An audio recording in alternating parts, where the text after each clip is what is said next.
Hello friends, ప్రపంచంలో అత్యంత బలశాలి ఎవరో మీకు తెలుసా? బాహుబలి అనుకుంటున్నారా? కాదు, అతనే సంసోను. దేవుడు అతనికి స్పెషల్ పవర్ ఇచ్చాడు. సంసోను పుట్టకముందే దేవుడు ఒక కండిషన్ పెట్టాడు. ఇతను దేవుని బిడ్డ, ఇతని జుట్టు ఎప్పుడూ కత్తిరించకూడదు, అదే ఇతని బలం అని చెప్పారు. ఒకరోజు సంసోను అడవిలో వెళుతుంటే అమ్మో, ఒక పెద్ద సింహం అతని మీదకు దూకింది. కాని మన సంసోను భయపడ్డా? లేదు.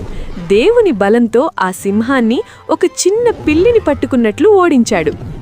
అయితే సంసోను ఒక తప్పు చేశాడు. తన బలం రహస్యం దెలీలా అనే ఆవిడకు చెప్పేశాడు. సంసోను నిద్రపోతున్నప్పుడు ఆమె అతని జుట్టు కత్తిరించేసింది. అయ్యో, సంసోను బలం పోయింది. శత్రువులు సంసోనును బంధించారు. పాపం సంసోను కళ్ళు పోయాయి, బలం పోయింది. అప్పుడు సంసోను దేవుణ్ణి గట్టిగా ప్రార్థించాడు. దేవా, నన్ను క్షమించు, నాకు ఒక్కసారి బలమివ్వు అని అడిగాడు. దేవుడు అతని ప్రార్థన విన్నాడు.